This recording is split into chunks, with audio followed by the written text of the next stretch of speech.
Voilà plusieurs années que Daniel et François Mitterrand, accompagnés de leurs deux fils, Jean-Christophe et Gilbert, passent leurs vacances d'été à Hossegor, station balnéaire de la côte landaise. Plage de sable fin à l'infini et élégance bourgeoise d'une petite ville au charme désuet. C'est là, entre le parcours de golf, le lac et le bord de mer, que le couple a fait construire une villa.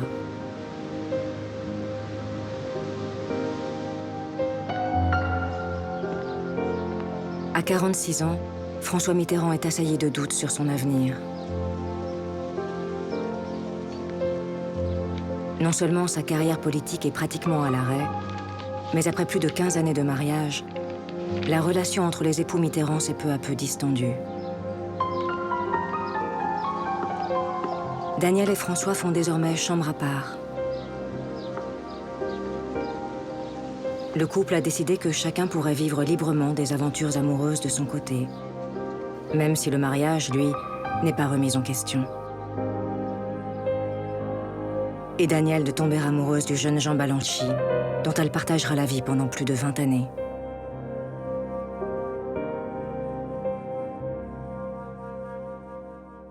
François Mitterrand traverse alors une profonde crise existentielle.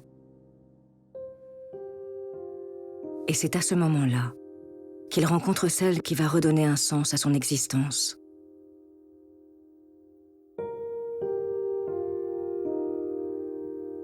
Anne Pinjot a 19 ans. Et bientôt, François Mitterrand va devenir le plus amoureux des hommes. Il lui faudra plusieurs années pour parvenir à la séduire, avant que la jeune Anne ne devienne la compagne d'une vie. Elle qui sera présente tout au long de son irrésistible ascension vers le pouvoir et qui restera à ses côtés jusqu'à son dernier souffle. Cette passion amoureuse demeurera secrète plus de 30 années et verra la naissance d'une petite fille appelée Mazarine. Une passion dont Anne Pinjot a conservé précieusement les traces lumineuses. Les fragments d'une incroyable romance qui dévoilent un François Mitterrand intime que l'on ne pouvait soupçonner. Grâce à cette correspondance exceptionnelle, on peut pour la première fois s'approcher de la vérité de l'une des grandes figures politiques du XXe siècle.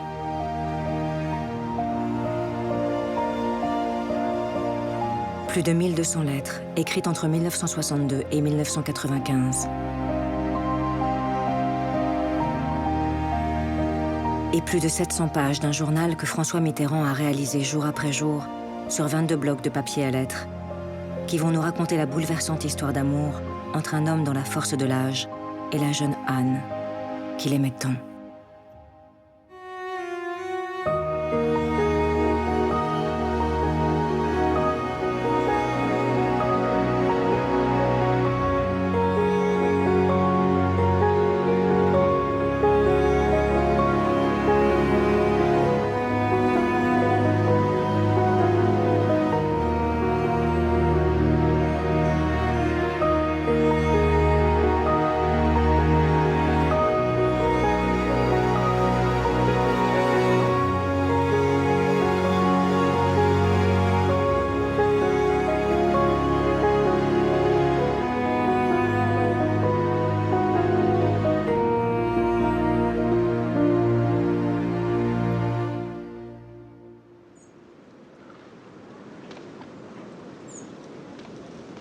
En cet été 1963, François Mitterrand s'est réfugié à Hossegor pour se protéger de la violence du combat politique parisien.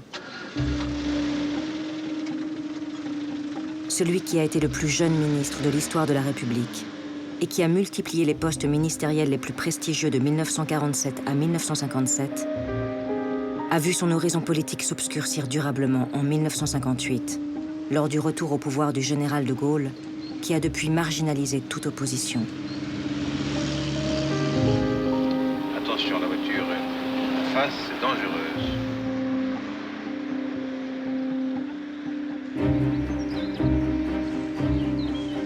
Comme il le fait chaque jour lorsqu'il séjourne à Hossegor, et pour lutter contre la dépression qui est en train de le gagner, François s'adonne au golf, son passe-temps favori.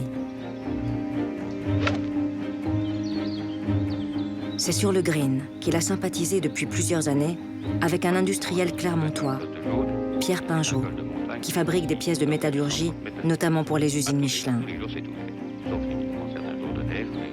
Pierre Pinjot et François Mitterrand ont le même âge, et surtout la même éducation catholique de la bourgeoisie provinciale. Pierre Pinjot invite souvent François Mitterrand, accompagné de son fidèle partenaire de golf et ami André Rousselet, dans sa maison face au lac d'Hossegor. C'est là que François Mitterrand a été subjugué au fil du temps par l'une des filles de Pierre Pinjot.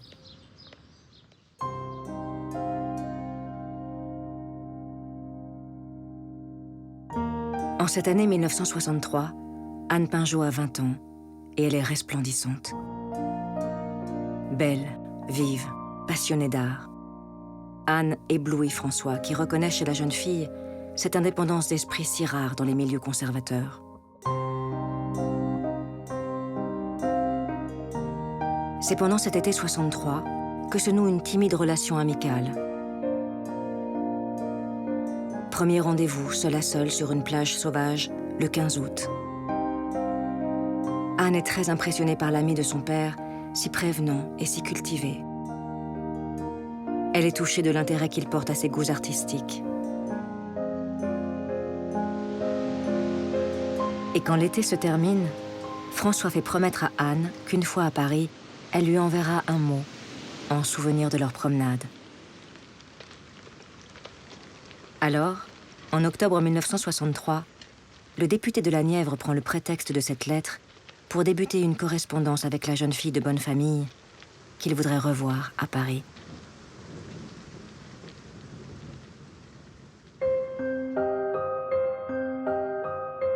Vraiment, chère Anne, votre lettre m'a fait grand plaisir. Si j'avais obéi à mon premier mouvement, je vous aurais aussitôt demandé de m'accorder un moment cette semaine. Mais je me suis souvenu du mot de Talleyrand. Méfiez-vous du premier mouvement, c'est le bon. Aujourd'hui, cependant, je regrette de ne pas vous avoir retrouvé par cette splendeur d'automne dont la lumière est à la fois si belle et si fragile. Ce Paris-là, parmi d'autres, vous va sûrement très bien. Et c'est toujours un peu bête de laisser le temps donner de l'épaisseur à l'absence. Je vous attendrai à 15h30 à la librairie La Une, boulevard Saint-Germain, près du Café des Deux Magots. Si le ciel nous sourit, tout en nous promenant, nous irons visiter quelques bons bouquinistes. Pourquoi, Anne, cette envie de communiquer avec vous? Vous qui m'avez surtout donné votre silence lors de nos fugaces rencontres.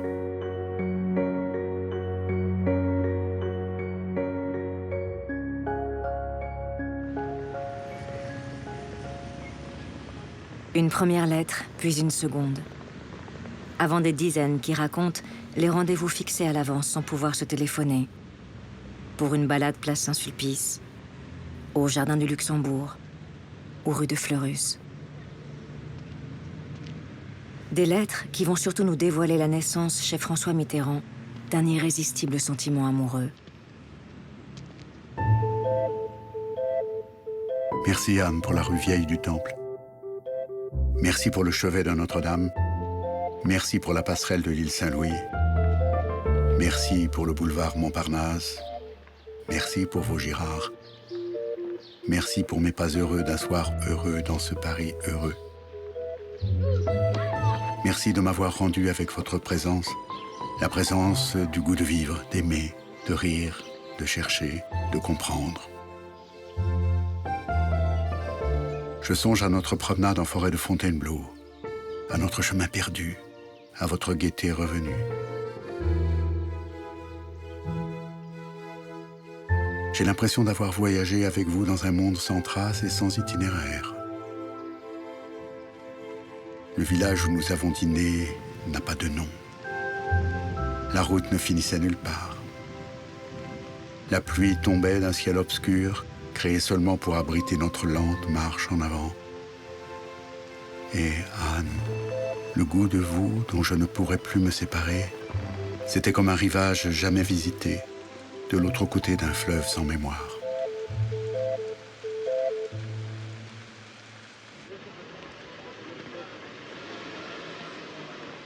Le responsable politique, connu pour ne jamais exprimer ses émotions, va progressivement se dévoiler au fil de la plume et avouer à celle qu'il tente de séduire pourquoi il sent tout à coup que grâce à elle, c'est sa vie entière qui est en train de basculer.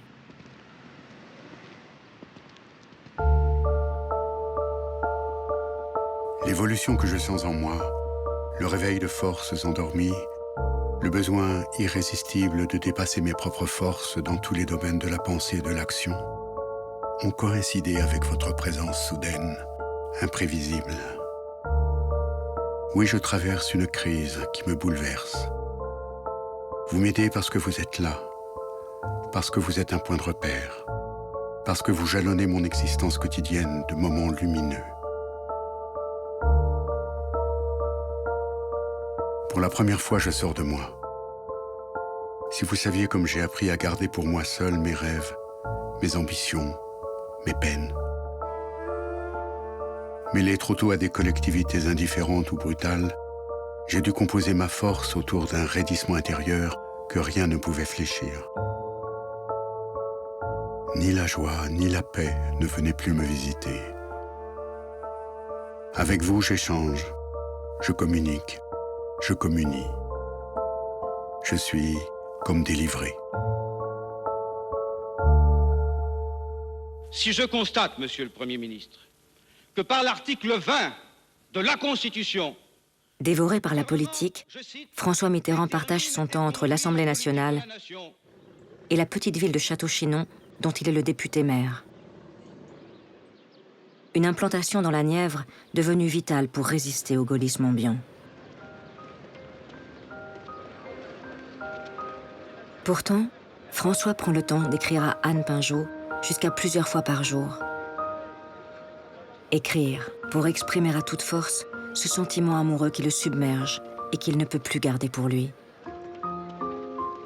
Alors, un jour de mai 1964, malgré la résistance farouche que lui oppose Anne, François décide de lui déclarer sa flamme, rue Saint-Placide. Puis, une fois de retour chez lui, il lui écrit à nouveau, désespéré de ne pas savoir ce que ressent la jeune femme en retour.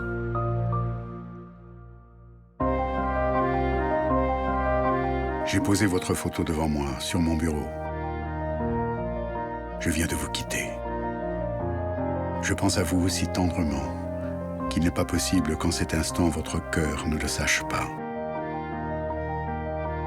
De moi à vous, tout est dit. Je ne le regrette pas, même si cela vous effraie. Anne, soyez-en sûre de tout votre être. Je vous aime. Il reste une question fondamentale. Je ne sais pas quels sont les sentiments que vous avez pour moi. Remarquez que je ne vous les demande pas. J'aurais trop peur de vous entendre redire ce que vous m'avez déclaré. Vous savez, je ne vous aime pas. Pourquoi m'avez-vous dit cela? Vous pouviez au moins vous taire.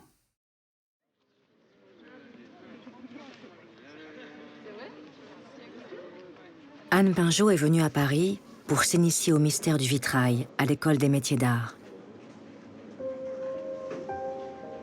La jeune étudiante est née dans une famille qui semble surgir d'un autre siècle, dans la bourgeoisie catholique et conservatrice de Clermont-Ferrand. Ses parents ont bien toléré quelques études artistiques avant le mariage pour se distraire et pour voir Paris.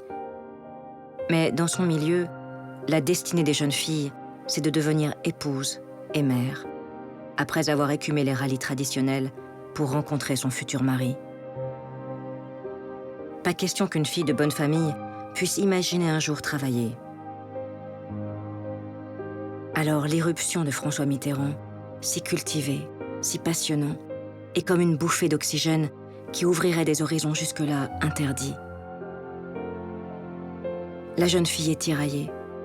Quel sens cela aurait-il de céder à cet homme qui a 47 ans et qui est marié? L'idée est bien trop vertigineuse, car contraire à la morale. Mais comment fermer totalement la porte à François, dont les mots la fascinent, lettre après lettre?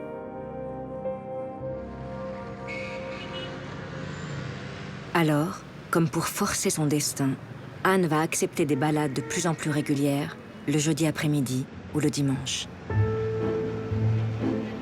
Rambouillet, Compiègne. La déesse de François Mitterrand sillonne la région parisienne. Et à la fin du mois de juin 1964, après un voyage bucolique et tendre à Saint-Benoît-sur-Loire, pris par l'intensité de ces moments partagés, François va alors confectionner un incroyable album. Un journal quotidien, dédié à celle qu'il aime, mais qui se refuse toujours à lui.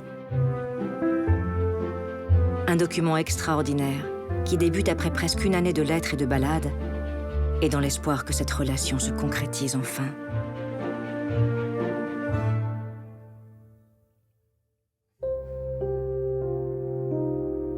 Ce journal racontera les jours qui ont suivi celui-ci, 23 juin 1964. De Paris à Saint-Benoît-sur-Loire, de Saint-Benoît à Saint-Germain, j'ai clos la plus belle année. J'ai commencé l'attente et l'espérance. Un journal dans lequel François Mitterrand décide de raconter les moments passés ensemble pour en conserver le souvenir, mais aussi les heures passées loin de Anne, à Château-Chinon ou ailleurs, et dont il veut lui faire le récit. Chaque jour, François découpe une image, fait des collages de lettres et de dessins, note ses impressions, ses sentiments. Comme ce 3 juillet, pour relater un voyage avec Anne en direction d'Autun puis de Clermont-Ferrand, et qui pour lui s'est transformé en route du bonheur. Anne est parfois un soleil.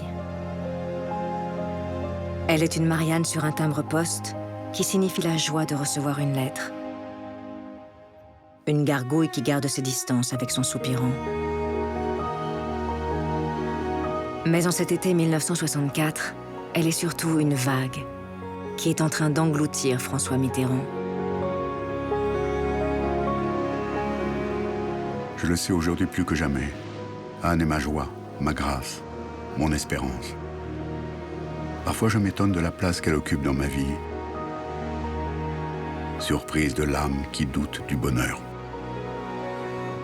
Anne est semblable à cette vague violente et pure. Quand elle se brise, elle n'est pas écume, mais lumière.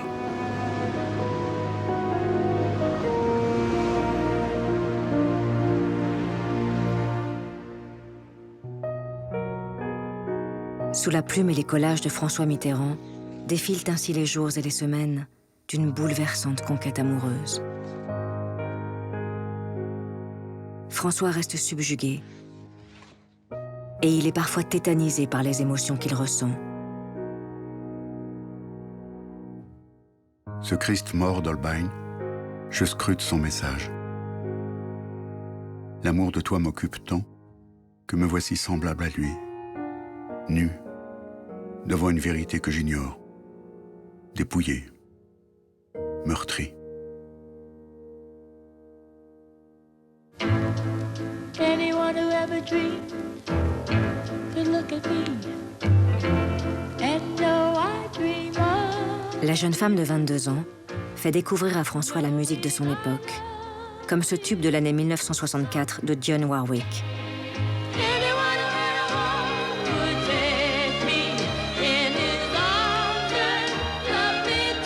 Une découverte pour l'homme mûr qui se surprend à écouter le disque avec ferveur pendant qu'il rédige les pages de son journal dédié à Anne.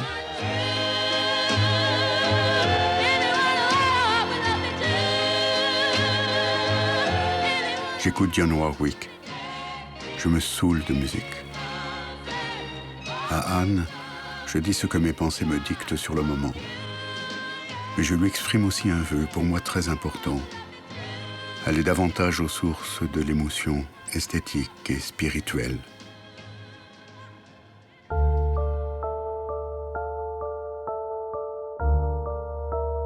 Pendant cet été 1964, François veut dévoiler à celle qu'il aime les lieux les plus secrets de son cœur. Et d'abord, la maison de ses grands-parents, à Nabinot en Charente, au lieu dit Touvent. Une maison loin de tout, où il a vécu jusqu'à ses 10 ans et qui a illuminé son enfance. La vente de cette maison quand il était enfant a été le premier grand chagrin de sa vie. Anne photographie François devant la petite église de Nabino, puis devant la grille de Touvent, ce paradis perdu qu'il veut absolument partager avec elle. Je ne peux pas raconter ce lundi. Je l'attendais depuis trop longtemps. Je désirais trop voir Touvent avec elle. Et ce jour est venu, avec Anne, à Touvent. Et tout s'est déroulé d'une manière si proche du rêve que j'en ai l'âme et le corps brisés. Le passé a rejoint le présent. Anne, il n'y a pas de mots pour exprimer l'importance fondamentale de ta présence dans ma vie. J'ai dit que j'avais pour toi un grand amour. Cet amour est plus que cela. Il est l'explication d'un destin. Toi et moi, nous durerons au-delà du temps.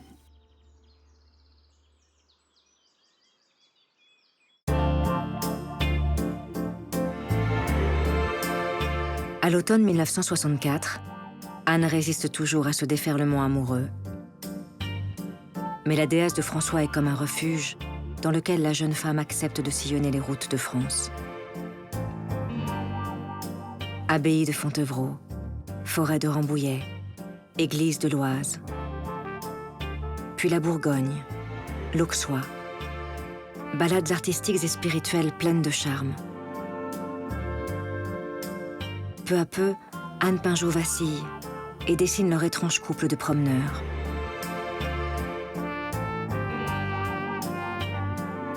Et au dos d'une enveloppe, Anne ne peut alors s'empêcher d'écrire pour elle ce sentiment de bonheur qui est en train de la gagner. Je suis profondément heureuse. Moment merveilleux de ma vie qui émerge enfin de l'inconscience.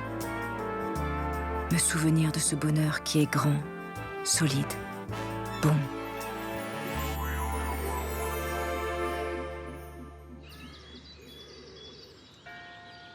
Au printemps 1965, la jeune femme de 22 ans cherche de moins en moins à résister, malgré la culpabilité et le poids du péché qui la tiraille, en raison de ses convictions religieuses. Elle a si longtemps repoussé les avances de François. Elle sait que cette relation n'est pas conforme à la morale de sa famille. Mais elle ne peut plus refouler les sentiments d'amour qui l'assaillent à son tour.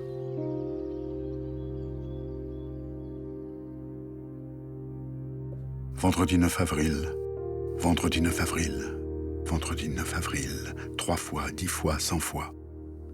Toute la vie nous saurons ce que signifient ces deux mots et ce chiffre. Corde, au centre d'un carrefour inconnu, parmi ces vallées découpées dans le creux de la terre, ces rivières de printemps et ces fleurs. Corde, au centre de notre vie. François photographie Anne. Et Anne photographie François. Diptyque amoureux à chaque étape de cette année 1965, le long d'un itinéraire initiatique qui conduit Anne Pinjot à s'abandonner enfin dans les bras de l'amoureux transi, après 2 années de cours assidus et de flirt.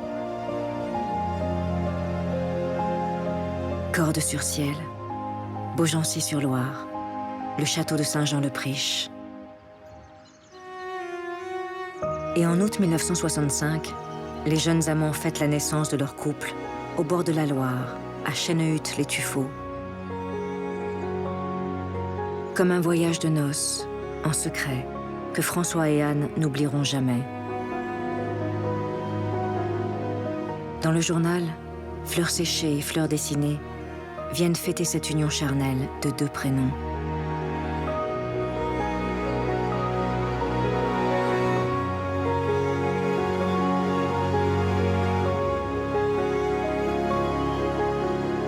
Anne a choisi. À elle maintenant d'être emportée dans une relation passionnelle qui va la submerger. François, lui, est le plus heureux des hommes.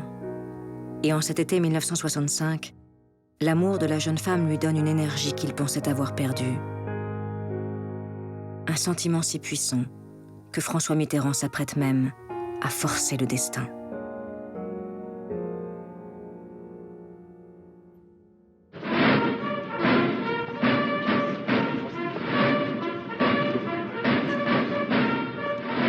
En cette année 1965, la gauche est en lambeaux. Depuis son retour au pouvoir, le général de Gaulle est parvenu à occuper à lui seul tout l'espace politique. Et l'annonce que le président de la République serait désormais élu par les Français au suffrage universel a rendu la figure tutélaire de l'homme de juin 40 encore plus écrasante. Qui pour oser défier le sauveur de la patrie? Personne à gauche ne semble prêt à le faire parmi les leaders des formations politiques. Ni le radical Pierre Mendès France, ni le socialiste Guy Mollet, ni le communiste Waldeck-Rochet. Gaston Defferre, le maire socialiste de Marseille, a bien essayé de proposer sa candidature. Mais sa tentative de se présenter au centre grâce à un accord avec les chrétiens démocrates du MRP a échoué. Et en juin 1965, à 6 mois de l'élection, la gauche n'a toujours pas de candidat. Grâce à des coupures de journaux soigneusement découpées, François raconte à Anne le processus qui est en train de le remettre au centre du jeu, lui qui rêve secrètement de cette élection. Pendant l'été 1965, tout se mêle et tout se joue dans la vie de François Mitterrand. La passion pour Anne, à qui il confie tous les secrets de son ambition politique. Les réunions secrètes pour préparer une éventuelle candidature dans son appartement de la rue Guinemer à Paris, avec Pierre Mendès France ou Guy Mollet. Et c'est dans les lettres qu'il écrit à Anne, restée à Hossegor pendant ces journées cruciales, que l'on peut le mieux retracer les événements de septembre 1965.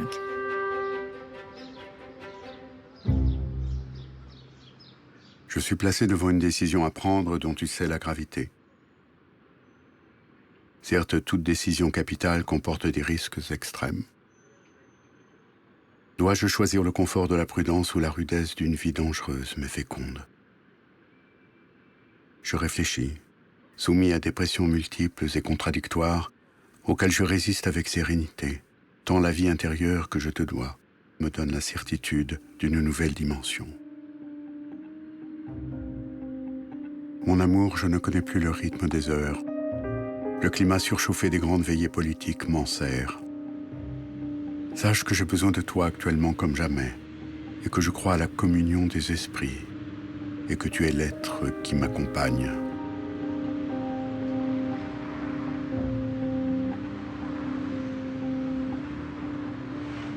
Le jeudi 9 septembre, François Mitterrand rédige une lettre à Anne afin de partager en temps réel avec elle les minutes où tout a basculé. Anne, mon amour, voilà, c'est fait. Après de longues méditations, de longues hésitations et maintenant la certitude d'une lourde charge, j'ai fait connaître ce soir à 6 heures, à l'issue de la conférence de presse du général de Gaulle, que j'étais candidat à la présidence de la République.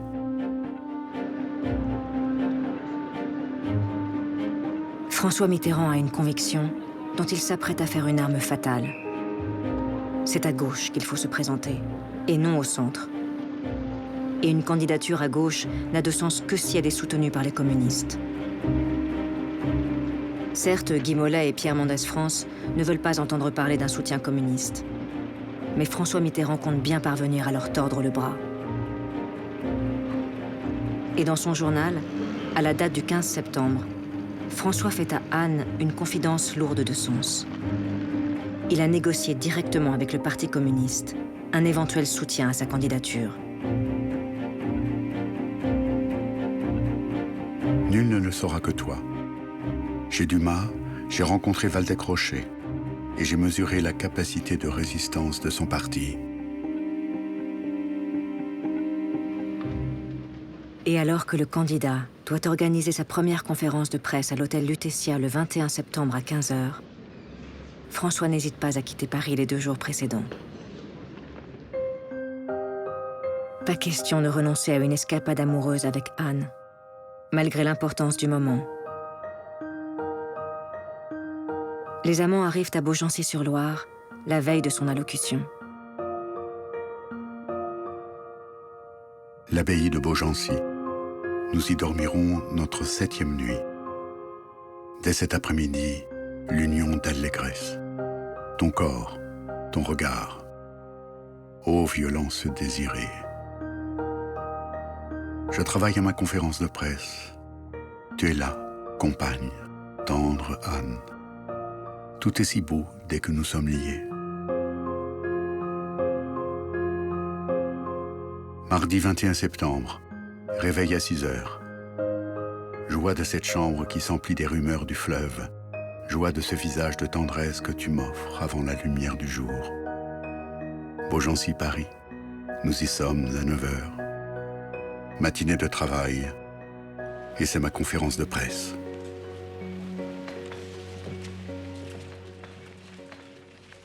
Je n'ai pas à traiter des rapports des partis entre eux. Cela les concerne et eux seuls. Tu es là, mon amour, que je ne vois pas.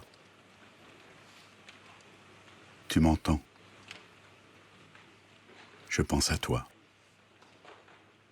Moi, je les invite tous à permettre aux candidats républicains de progrès que je suis d'accomplir sa tâche sans entrave inutile et dans le dessein de servir ce qu'au moins eux tous et moi-même avons en commun, l'amour de la République. L'épreuve majeure, tout se joue. Mon amour, j'aperçois déjà l'immense montagne qui m'attend et qu'il me reste à gravir. Le comité central du Parti communiste français a décidé unanimement de soutenir la candidature de François Mitterrand en tant que candidat d'union de tous les partis de gauche et organisations démocratiques sans exclusive. Jeudi 23 septembre, la radio informe, le Parti communiste soutient Mitterrand. Valdez-Crochet vient de l'annoncer. Les agences de presse courent dans tous les sens. Un boom. J'écris ce journal et je pense à notre amour. J'aurais besoin ce soir de te confier les incertitudes d'une grande tâche.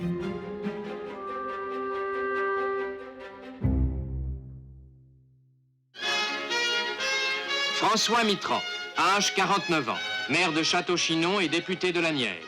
12 fois ministre depuis qu'il le fut pour la première fois à 30 ans. Ce fils de cheminot est marié et père de 2 enfants.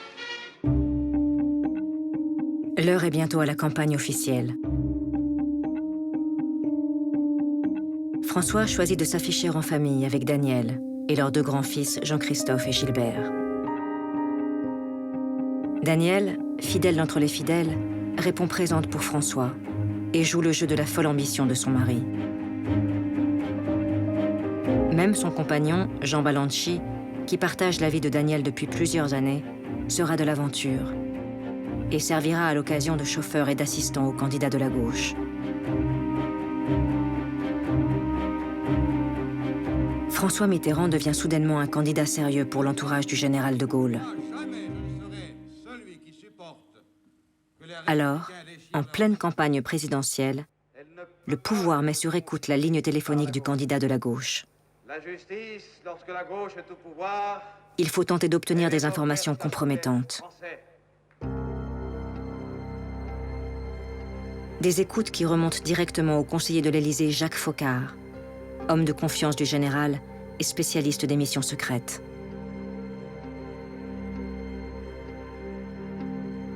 Et quand les policiers font soudainement remonter que François Mitterrand semble entretenir une relation avec une jeune femme, c'est la ligne téléphonique d'Anne Pinjot qui, en novembre, est mise sur écoute en urgence. Ligne 61-68, au nom de Régine de Jouenne, propriétaire de l'appartement qui héberge Anne et sa sœur Martine, rue du Cherche-Midi. Dans la France traditionnelle de 1965, cette relation hors mariage, attestée par les mots d'amour échangés, pourrait être une arme utile contre ce candidat devenu dangereux. Les 41 pages de transcription de ces écoutes, retrouvées dans les archives du conseiller Focard, témoignent des efforts pour le couple de voler du temps au temps, fixant des rendez-vous pour se voir quelques minutes à peine, ou pour dîner, pendant les 2 mois d'une campagne intense. Des transcriptions qui montrent aussi que les amoureux ne sont pas dupes et entendent régulièrement l'intervention des policiers qui se sont branchés sur leur ligne. L'occasion de rire de cette situation et de ne pas renoncer à se téléphoner. Comme si François Mitterrand semblait serein et sûr de son destin, sans craindre les coups fourrés de ses adversaires qui choisiront finalement de ne pas utiliser sa relation avec Anne Pinjot.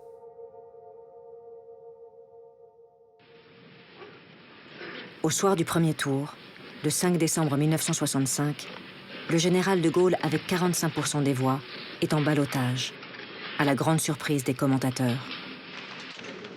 Le succès du candidat centriste Jean Le Canuet, avec près de 16%, a privé le général d'un plébiscite. François Mitterrand, lui, avec 32%, a gagné son pari. Au second tour, le candidat de la gauche rassemble près de 45% des suffrages. Et tout à coup, on regarde différemment François Mitterrand. Marginalisé quelques mois plus tôt, Mitterrand voit un nouvel horizon s'ouvrir devant lui. Rien ne sera plus comme avant. L'homme public redevenu puissant vient de rejoindre l'homme privé, comblé et épanoui. Il est temps pour lui de reprendre sa correspondance amoureuse.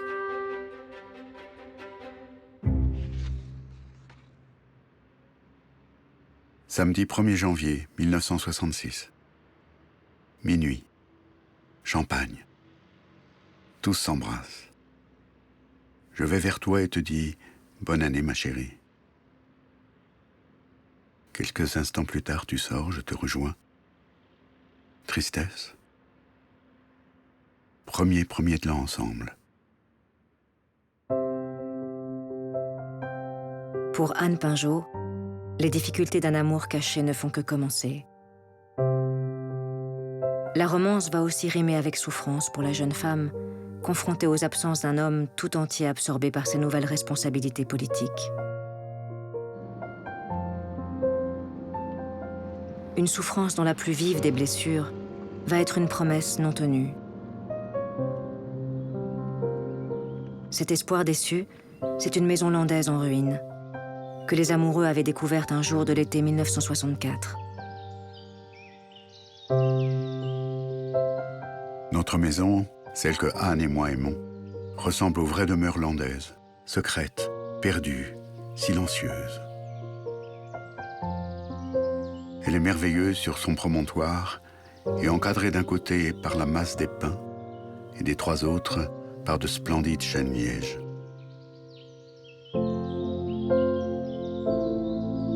Cette maison, qui portera le nom d'un lieu-dit, Latch, va devenir le rendez-vous secret de Anne et François, allongés sous un chêne ou à l'ombre des pins qui entourent la bâtisse.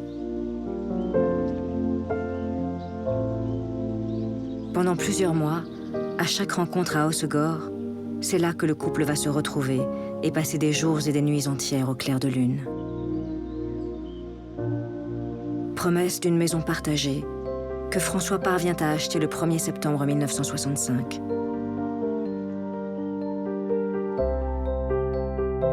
Nous sommes allés à Latch l'après-midi. Il pleuvait, mais nous étions heureux. Avant dîner, chez le notaire de Souston, j'ai signé l'achat de Latch. Oh, Anne.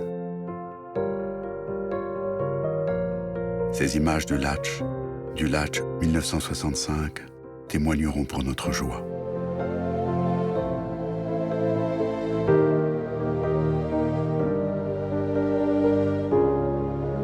De lourds travaux de rénovation sont alors entrepris, dont François tient régulièrement Anne au courant au fil des mois. Je vais maintenant à Latch où l'architecte va revenir. J'ai besoin de discuter avec lui et de lui communiquer nos observations. Un cheval, de la musique, la vigne et Anne. Oh, bonheur à vivre là. Je crois que c'est dans l'ensemble réussi et que tu aimeras. Je rêve de t'y emmener cet hiver pour voir et si possible pour y dormir.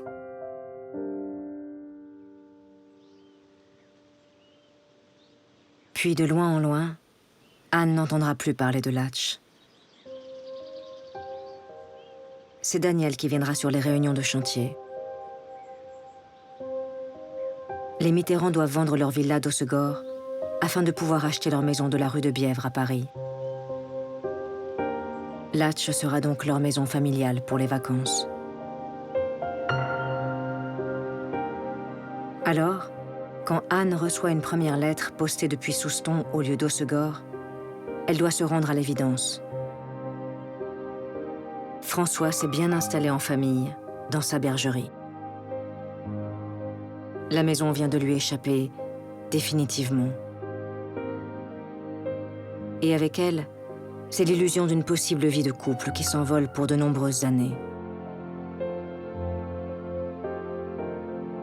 Anne Pinjot ne demandera jamais d'explication à François Mitterrand, mais elle en conservera une profonde blessure.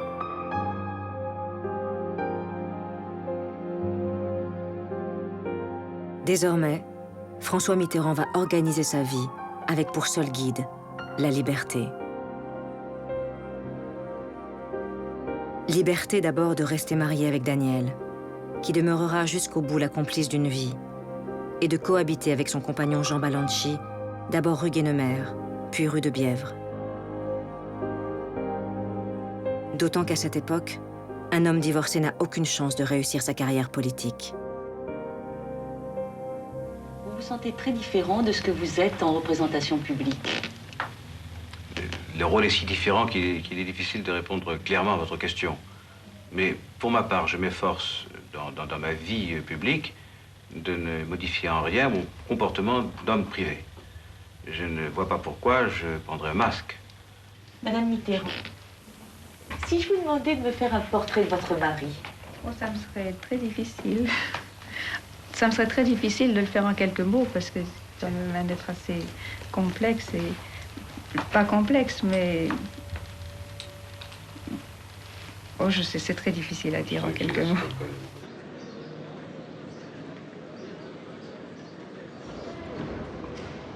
La liberté pour François Mitterrand, c'est aussi de vivre pleinement, mais secrètement, sa relation avec Anne Pinjot, à laquelle il n'est pas question non plus de renoncer. Tel un mentor qui l'aide à s'émanciper, François convainc la jeune femme de poursuivre ses études à l'école du Louvre et à la faculté de droit d'Assas afin de préparer une vie professionnelle digne de ce nom. Et pour panser les plaies de sa jeune compagne, qui lui reproche ses absences répétées, François emmène régulièrement Anne en voyage pour la retrouver et peut-être pour se retrouver lui-même. Des parenthèses enchantées, dont il chérira toujours le souvenir grâce à ses photographies qui ne le quitteront plus. Les bazars d'Istanbul en 1966. Venise en 1967. La ville qui occupera une place à part dans le panthéon des amoureux. Les États-Unis en 1968 et le bonheur de l'anonymat, de Chicago à Salt Lake City. Florence, ses musées et son histoire fascinante en 1970. Et toujours les routes de France, et notamment la basilique de Vézelay, dont la puissance spirituelle a toujours fasciné François Mitterrand.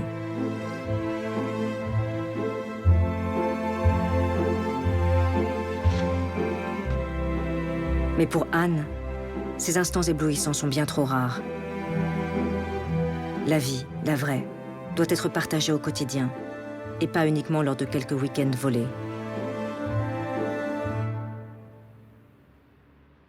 Alors, quand un jeune ingénieur d'une grande école parisienne lui fait la cour et lui offre la perspective d'un mariage en bonne et due forme, la jeune femme hésite.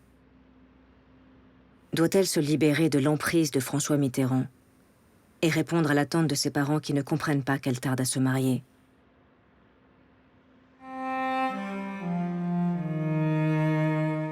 Tout à coup, François comprend qu'il pourrait perdre Anne. Elle lui a fait part de ses hésitations et du choix qui s'offre à elle. Alors il va se battre pour la garder à tout prix. Et notamment à l'été 1970, quand il lui écrit à Latch une lettre de plus de 15 pages, dans laquelle on peut voir monter son angoisse au fil de ses heures tourmentées.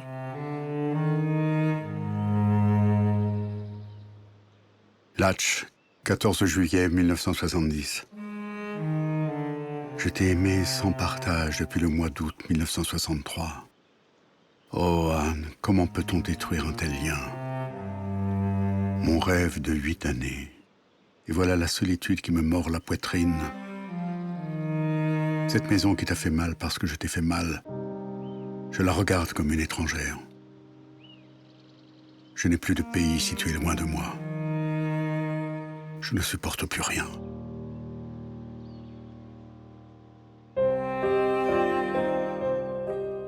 Et François d'écrire un poème désespéré à celle qu'il ne veut pas perdre, intitulé Anne.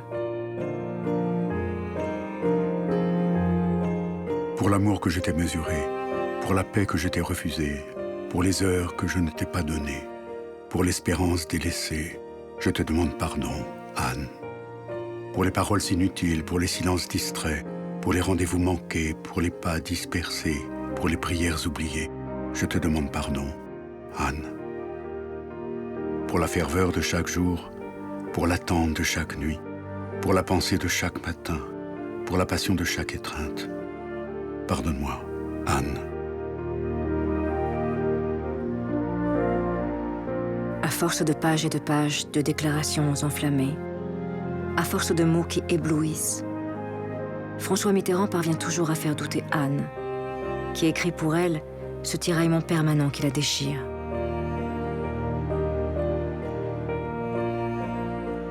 Tu es incroyable. Comment peux-tu me faire tant de mal et tant de bien? Je suis étourdie par tout cela à la fois, mais je sais que je t'aime. Si je pouvais avoir confiance en toi, si je pouvais toujours croire en toi, comme tout serait plus facile. Mais rien n'est jamais acquis.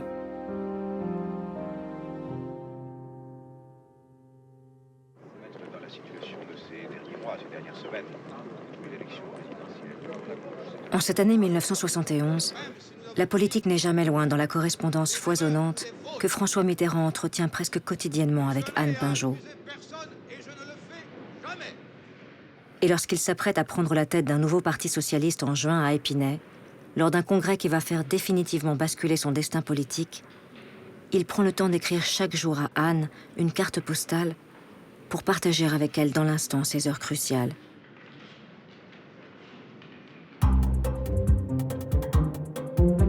Vendredi 11 juin 1971, le chant du départ. Pour Épinay-sur-Seine, où commence ce matin le congrès socialiste dont je pense, tu le sais, qu'il peut changer toute la politique française. Samedi 12 juin 1971, le congrès. J'y vis assidûment. Assis parmi les délégués de la Nièvre, je ne quitte pas ma chaise. Le soir, dans mon hôtel de Montmorency, je rencontre les minorités Defferre, Chevènement, Mauroy, et nous convenons d'unir nos suffrages. La gauche a besoin du concours du Parti communiste. 7h45, levé. Il me faut parler et convaincre 1000 délégués 3 heures plus tard.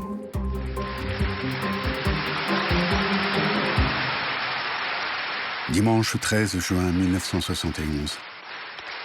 Mon discours emporte le congrès. Mouvement d'une rare intensité, c'est gagné. Donc, les difficultés commencent. envie de penser à autre chose.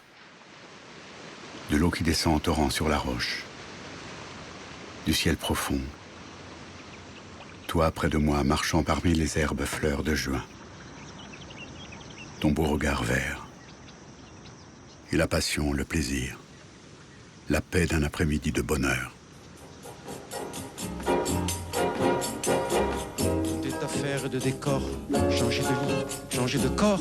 À quoi bon puisque c'est encore moi qui moi-même me trahis, moi qui me traîne et m'éparpille, et mon ombre se déshabille dans les bras semblables des filles où j'ai cru trouver un pays.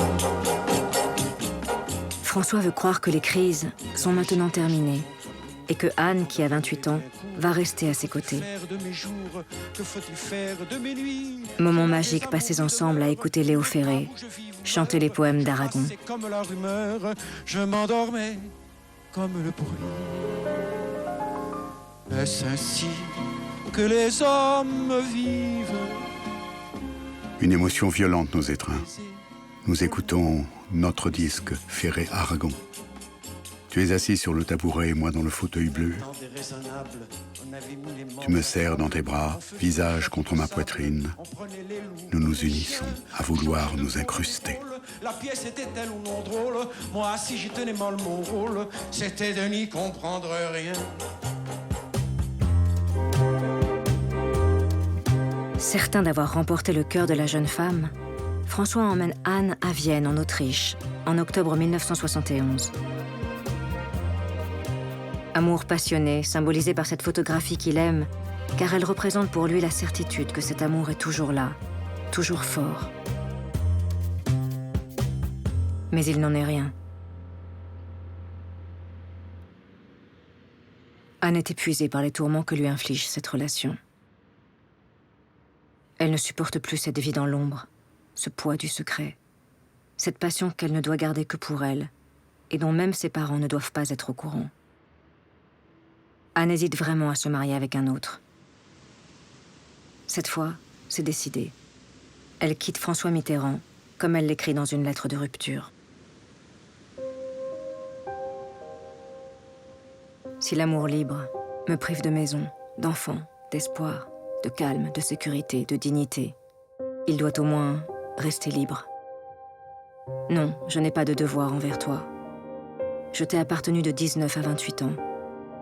Il me semble que c'est assez pour se rendre compte de l'impasse. Il y aura toujours une intervention, une élection ou un congrès dans l'air. Moi, j'ai la fatigue, l'inquiétude quotidienne. Si tu m'aimes, tu dois essayer de me rendre heureuse. Et me rendre heureuse, c'est effacer.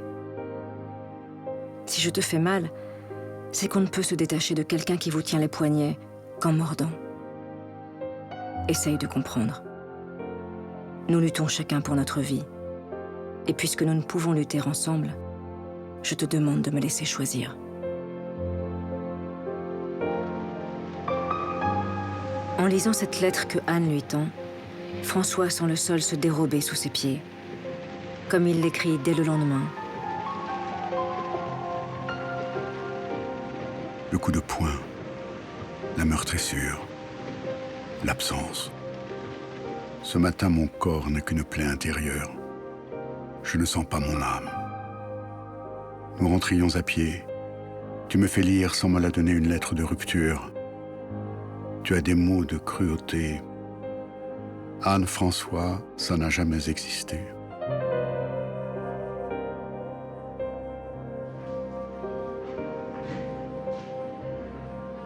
Mais François n'est pas homme à renoncer. Perdre Anne, ce serait comme perdre sa boussole. Cette vie sans elle n'aurait plus de sens. Alors il la supplie de lui accorder du temps. Et il va prendre une décision déconcertante.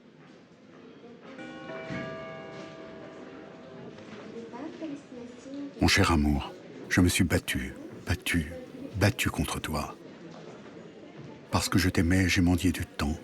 Tu me l'as accordé.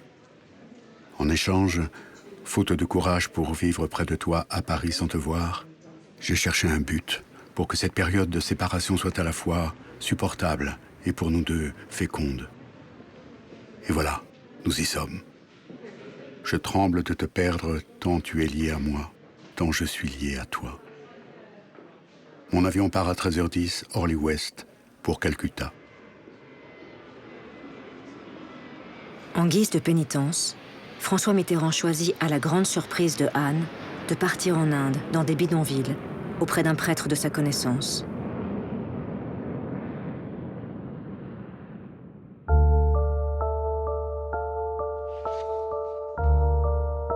Pendant son voyage, il va rédiger chaque jour un carnet de bord sur un petit bloc de papier qu'il remettra à Anne Pinjot à son retour. Étonnant journal pour un voyage demeuré secret. La journée a été rude. On est allé d'abord chez le père Laborde dans son slum de Hawa, ville jumelle de Calcutta. Le père habite une minuscule chambre, la moitié de la tienne, dans un ensemble de bâtisses innommables donnant sur des égouts à ciel ouvert. Quel spectacle! J'en ai encore le cœur soulevé. Le père Laborde a peut-être 45 ans, maigre, à forte mâchoire, un rire frais, presque enfantin, des lunettes de fer. Il sait tout faire et n'est qu'humilité. Ensuite, nous avons visité un camp de réfugiés au nord et un hôpital de campagne. Nous avons transporté un enfant mourant. Nous sommes rentrés par le camp de Salt Lake, 300 000 réfugiés, les baraques en copeaux de bambou, toits en toile plastique, les hôpitaux ou dispensaires indescriptibles. On rencontre lépreux, tuberculeux, galeux. À l'hôpital, il y a 2-3 malades par lit, quelles que soient les maladies, hommes ou femmes, vivants ou morts. Il n'y a aucune chance pour personne. Eh bien, moi, je suis seul dans ma chambre et c'est à Anne que j'écris. Tu t'appelles Anne et je t'aime. Jamais moi je ne te quitterai. À quoi penses-tu quand nous sommes séparés? Moi, c'est simple. À toi et tout le temps. N'établis jamais ce silence du vide entre nous, ma bien-aimée. Je t'en prie, je t'en supplie. Y penser me déchire. J'ai si mal.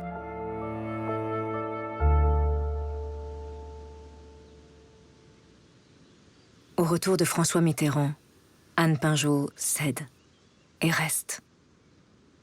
Comment résister à tant de passion et à ces précieux moments d'échanges éblouissants? Dans une série de lettres de Anne, parmi les rares qui ont été retrouvées, la jeune femme écrit alors son amour absolu. La journée a commencé par ta lettre, chef-d'œuvre de l'écriture bleue. Que j'aime ces merveilles que tu n'écris que pour moi.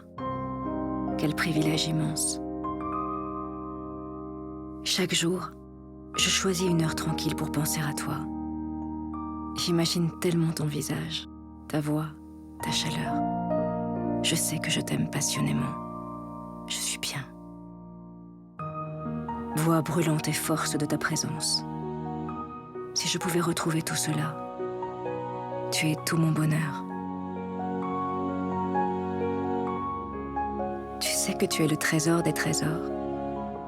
Tes coups de fil du matin me rappellent le retour de la première nuit et l'arrêt au long de la route pour acheter des bouquets de jonquilles à tous les carrefours.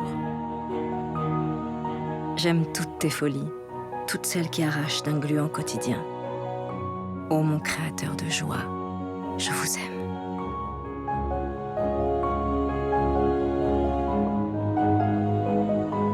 Puisqu'Anne Pinjot ne sera jamais mariée et qu'elle devra donc vivre dans le péché selon l'Église catholique, il va maintenant lui falloir organiser sa nouvelle vie dans la France traditionnelle de ces années 70.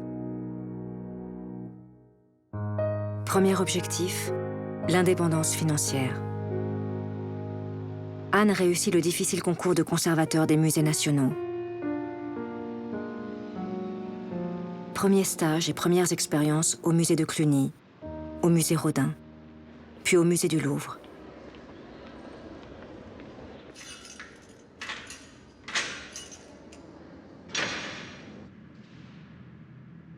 La sculpture, dont elle va devenir l'une des meilleures spécialistes du pays, sera la passion de toute sa carrière.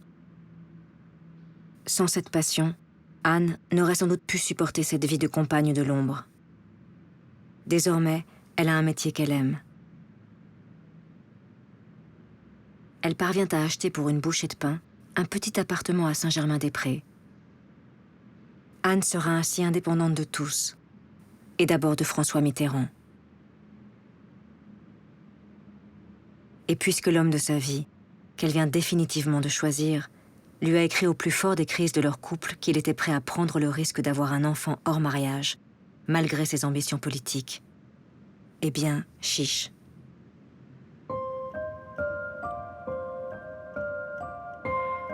J'ai souvent pensé à te faire un enfant. Je ne l'ai pas fait par respect de ton consentement. Et puis, tu ne me l'as jamais demandé, fût-ce dans l'égarement de nos heures bénies. Mais je souffre de ne pas avoir cet enfant né de toi. Un enfant de toi et de moi, si facile et si beau. Et souvent je me révolte. Pourquoi pas? Cette responsabilité et ses conséquences évidentes ne m'effraient pas.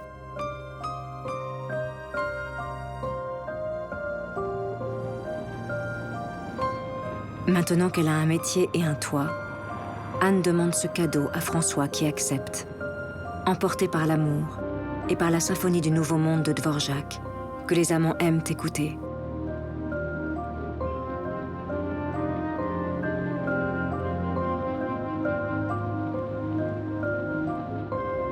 Depuis la promesse non tenue de Latch, François veut aussi trouver un endroit à eux deux, comme ils en avaient rêvé.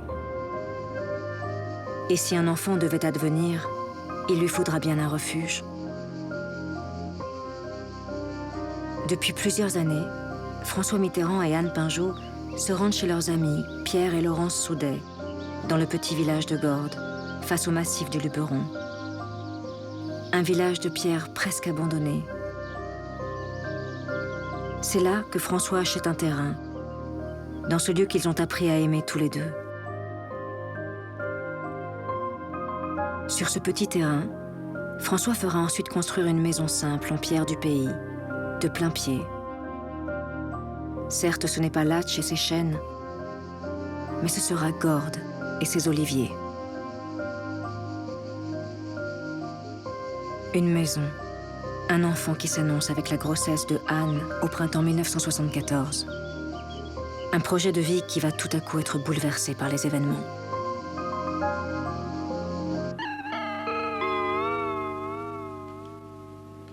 Nous interrompons ce film.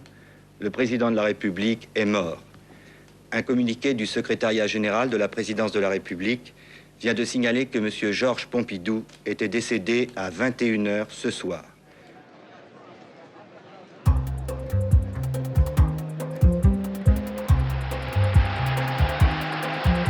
En raison de la mort de Georges Pompidou, l'élection présidentielle doit être anticipée de 2 années et se déroule au printemps 1974 lors d'une campagne éclair.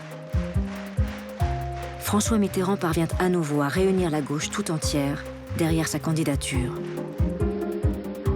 Cette fois, ses chances de l'emporter sont bien réelles. Pendant ce mois de campagne intensive, les lettres sont interrompues.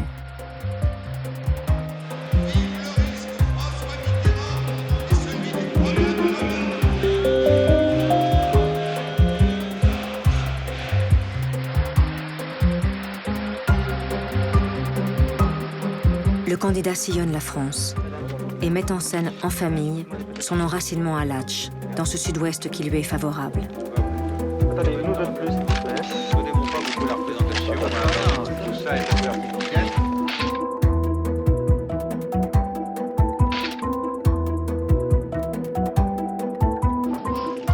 Malgré une belle campagne, Mitterrand va échouer de peu face au jeune Valéry Giscard d'Estaing, qui est parvenu à ringardiser son adversaire lors d'un débat télévisé d'entre-deux tours, raté par le candidat de la gauche. Alors maintenant, ma conclusion. N'est-ce pas, ma conclusion, c'est ceci. Ce qui m'a frappé, ce qui me frappe dans ce débat, M. Mitterrand, je vous le dis très simplement, c'est que vous êtes un homme du passé. C'est ce qui m'a frappé. J'aurais souhaité que nous parlions de l'avenir. J'aurais souhaité 3 fois. Je ne peux pas parler de l'avenir avec vous. On a l'impression que l'avenir, ça ne vous intéresse pas. François Mitterrand n'exprimera rien sur ses 49% au second tour. Mais pour Anne Pinjot, qui est alors enceinte, cette défaite est comme une bénédiction.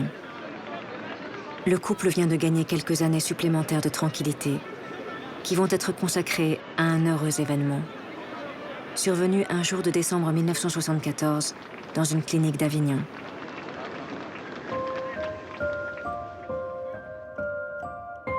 « 8 janvier 1975. Mazarine chérie, j'écris pour la première fois ce nom. Je suis intimidé devant ce nouveau personnage sur la terre qui est toi. Tu dors, tu rêves. Plus tard, tu me connaîtras. Grandis, mais pas trop vite. Bientôt, tu ouvriras les yeux. Quelle surprise le monde. Tu t'interrogeras jusqu'à la fin sur lui. Anne est ta maman. Tu verras qu'on ne pouvait pas choisir mieux, toi et moi.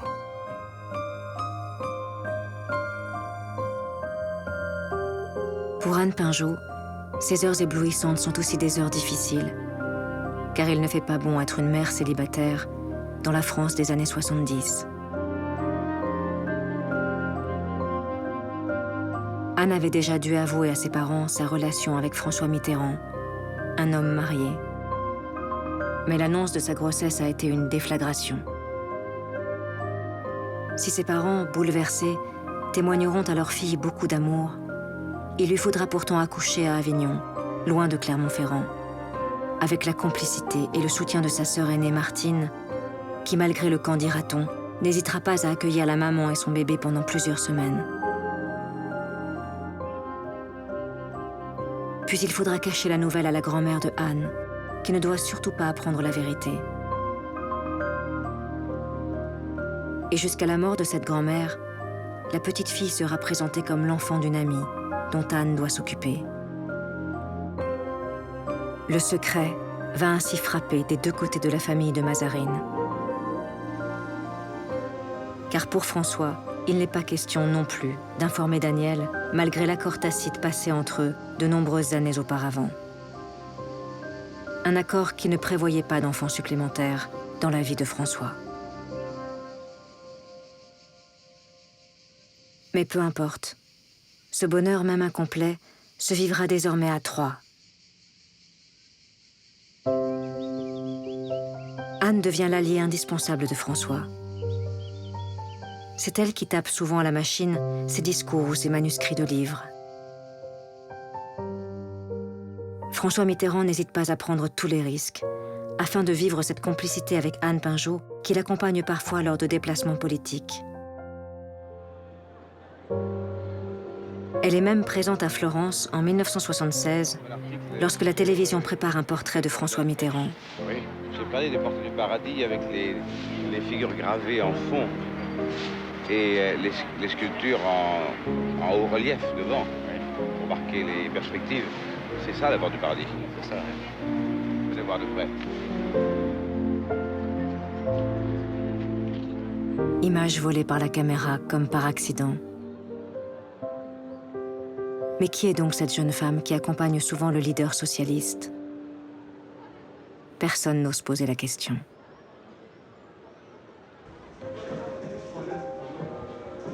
Cet équilibre que François tente de maintenir coûte que coûte est en réalité bien fragile. Anne supporte de moins en moins cette vie qui la relègue pour toujours dans l'ombre et le secret. Parfois, elle se sent l'esclave de cette relation. Elle a le sentiment d'être enfouie dans un boyau infernal dont elle ne parviendrait jamais à sortir. Surtout, le séducteur accumule à nouveau les conquêtes féminines. Et ce qui avait tant blessé Daniel dans les années 50 blesse maintenant profondément Anne. Elle ne supporte plus les absences et les écarts de l'homme qu'elle aime. Alors il y aura encore des crises douloureuses entre 1976 et 1979. À chaque fois, Anne Pinjot fermera sa porte pour signifier l'impossibilité de cette vie.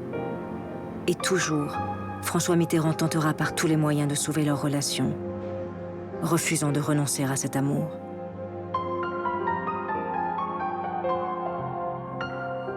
Je n'ai plus le goût des querelles, qu'elles soient fondées ou non, que tu aies tort ou moi. Si tu étais si proche de la violence hier, j'aurais dû la prévenir. J'aurais dû la deviner à quelques signes le soir où tu m'as reproché de dîner ailleurs. Je t'ai pourtant vu chaque jour. Quand veux-tu, quand crois-tu que je travaille, sinon le soir, pour écluser les énormes dossiers, les interviews, les papiers à écrire, les discours à préparer?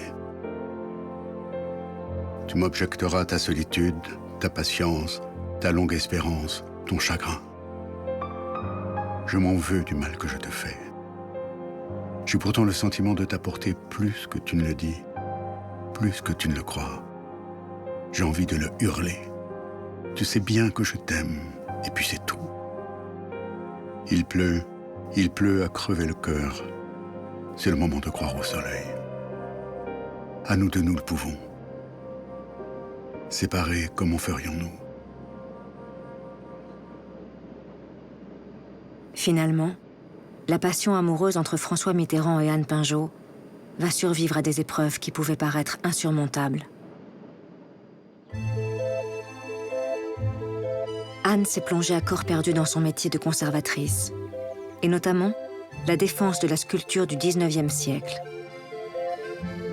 Une sculpture oubliée, qui périssait dans les réserves du Louvre et qu'elle va faire renaître.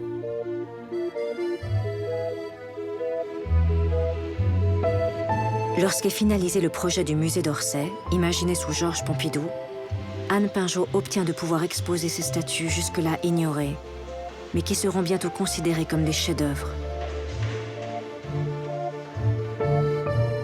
Quant à sa relation chaotique avec François, Anne sent surtout que loin de lui, elle serait encore plus malheureuse qu'elle ne l'est déjà à ses côtés. Et au fond, quelle chance de pouvoir aimer un homme que l'on admire.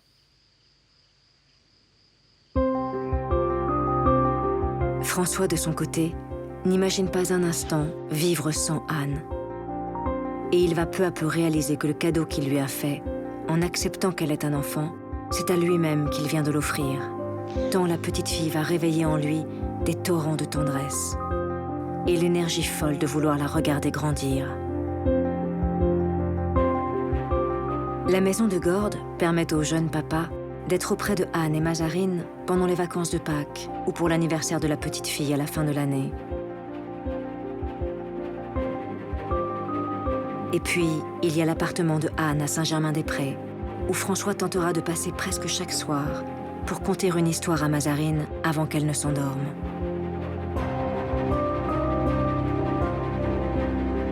Sans oublier les moments partagés à Hossegor, au bord de ce lac qui accueille la famille Pinjot. Les mois et les années vont ainsi passer avec la surprise de découvrir chaque jour que la vie avec une jeune enfant réserve bien des bonheurs. Sans rien empêcher d'une irrésistible ascension vers le pouvoir, qui connaît son point d'orgue en 1981, lors de la 3e candidature de François Mitterrand à la présidence de la République.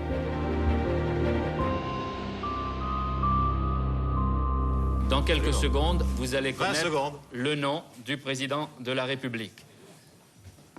5, 4, 3, 2, 1. François Mitterrand est élu président de la République.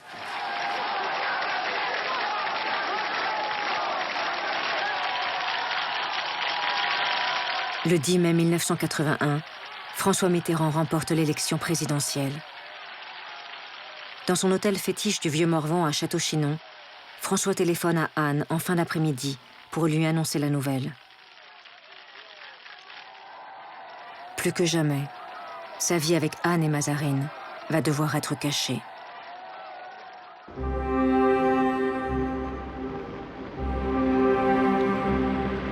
La petite fille de 6 ans et demi et sa maman seront donc privées des festivités du 21 mai 1981 à l'Élysée, quand François Mitterrand devient officiellement le nouveau président de la République.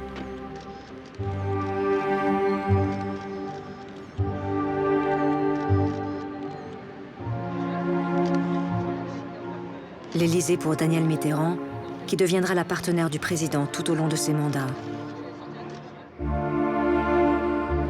Et en ce jour si particulier, l'Arc de Triomphe pour Anne et Mazarine, qui assistent discrètement à la cérémonie.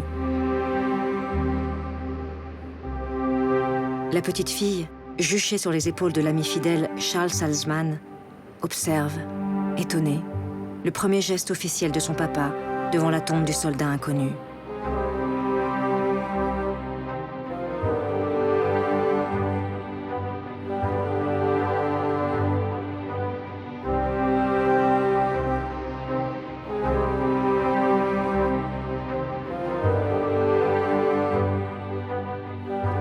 Une nouvelle page de cette extraordinaire histoire d'amour vient de s'ouvrir. Ce sera la dernière, et peut-être la plus intense. Car une fois encore, François Mitterrand va surprendre Anne Pinjot. Il sait qu'il ne peut plus lui imposer une vie séparée et en pointillé, au risque de la perdre pour de bon. Alors François, sans l'expliquer ni se justifier, va faire ce que Anne attendait depuis tant d'années. Ils vivront désormais ensemble, chaque jour de leur vie, comme un couple presque normal. Le lieu de cette vie en commun sera l'Alma, quai Branly, où l'on traite le courrier de la présidence et où habitent plusieurs conseillers de l'Élysée. Anne Pinjot et Mazarine doivent donc quitter à leur grand regret l'appartement de Saint-Germain-des-Prés, que les services de sécurité qui sont immédiatement mis dans la confidence disent impossible à protéger.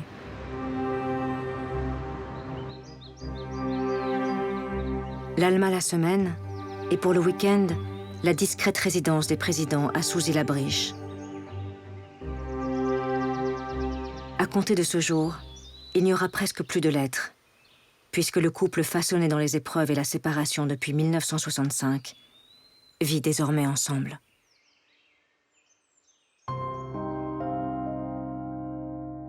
Bien sûr, il y a toujours ce secret dans lequel François Mitterrand s'est piégé lui-même et qui deviendra pesant et douloureux pour sa fille Mazarine.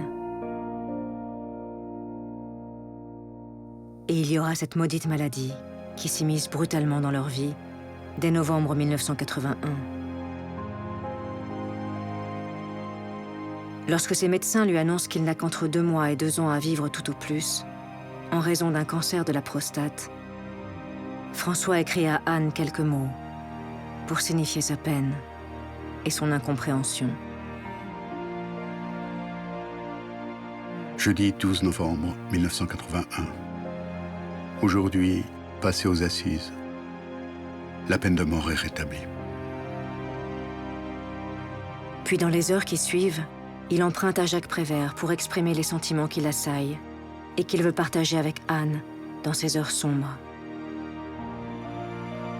J'ai reconnu le bonheur au bruit qu'il faisait en partant.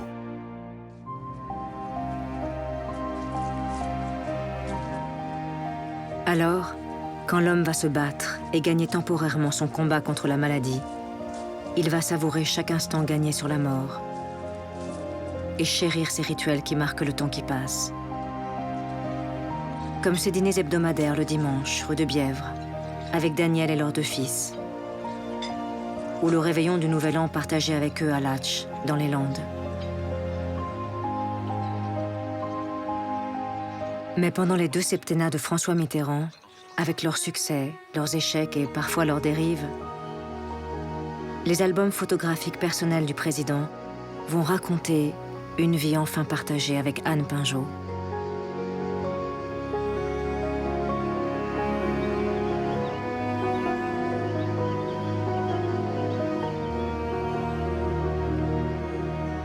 Des albums minutieusement constitués et annotés de sa main, comme le journal d'une vie quotidienne avec Anne et Mazarine, entre l'Alma, Gordes et Souzy.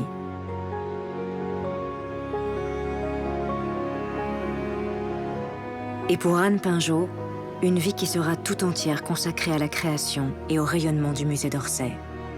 Et on commande à Rodin cette porte et il choisira de traiter la porte de l'enfer. La famille est arrivée à Montmartre. Donc le petit garçon qui avait aussi. Désormais, François et Anne fêteront ensemble chacun de leurs anniversaires. Ça, j'appuie 2 fois. Qu'est-ce qui sait faire marcher ça? Moi, je l'ai fait. Moi, je sais faire marcher. Ça vient vite. 1, 2, 3.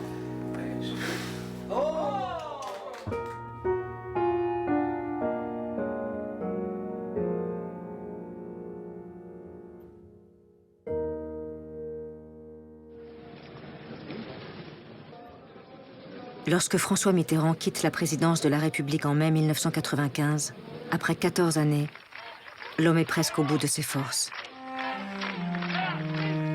Son cancer, déclaré à l'automne 1981, et dont il a cru être guéri, a fait une récidive en 1992.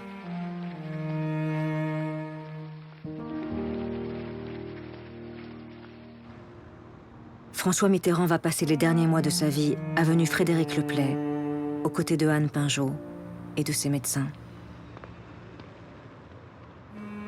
Mais pendant le mois d'août 1995, il va réussir à s'arracher à cet entourage médical et parvenir à passer quelques jours seul avec Anne sur les traces de leur amour.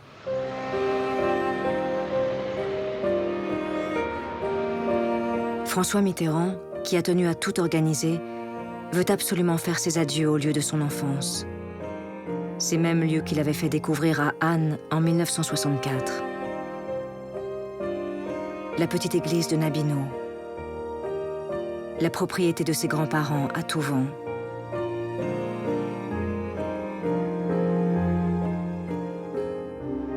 Au fil de ces 4 journées hors du temps, Anne comprend que pour François, c'est non seulement un adieu à sa jeunesse, mais aussi un adieu à leur amour. Celui de Anne-François, 30 années exactement après leur union, née à l'été 1965.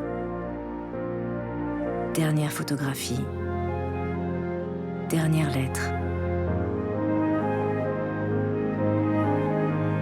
Mon amour, cela fait si longtemps que je n'ai écrit ces 2 mots. Les dire est bon, mais les mettre sur ce papier pour toi me donne un plaisir si fort que je crois bien que je recommencerai.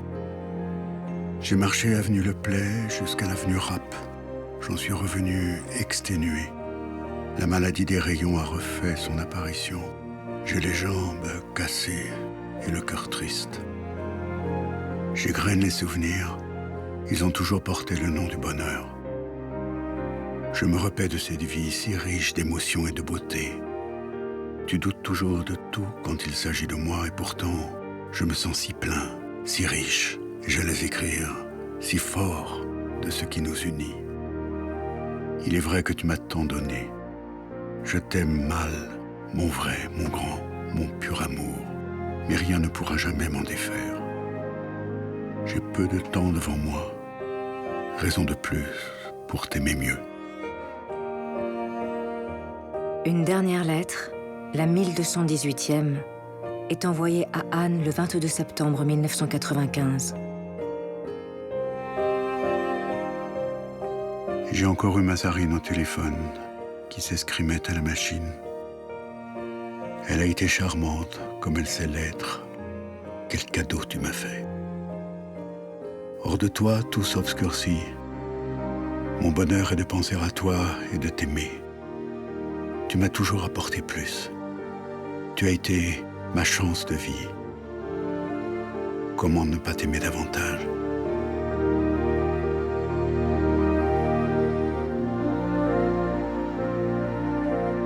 François Mitterrand s'éteint dans la nuit du 7 au 8 janvier 1996.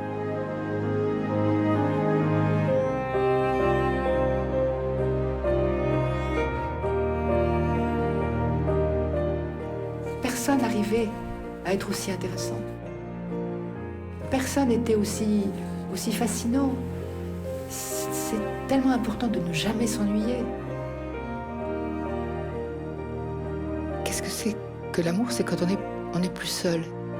Et ça, on l'a senti, chacun, pour soi. Tout d'un coup, il y avait une espèce de communion.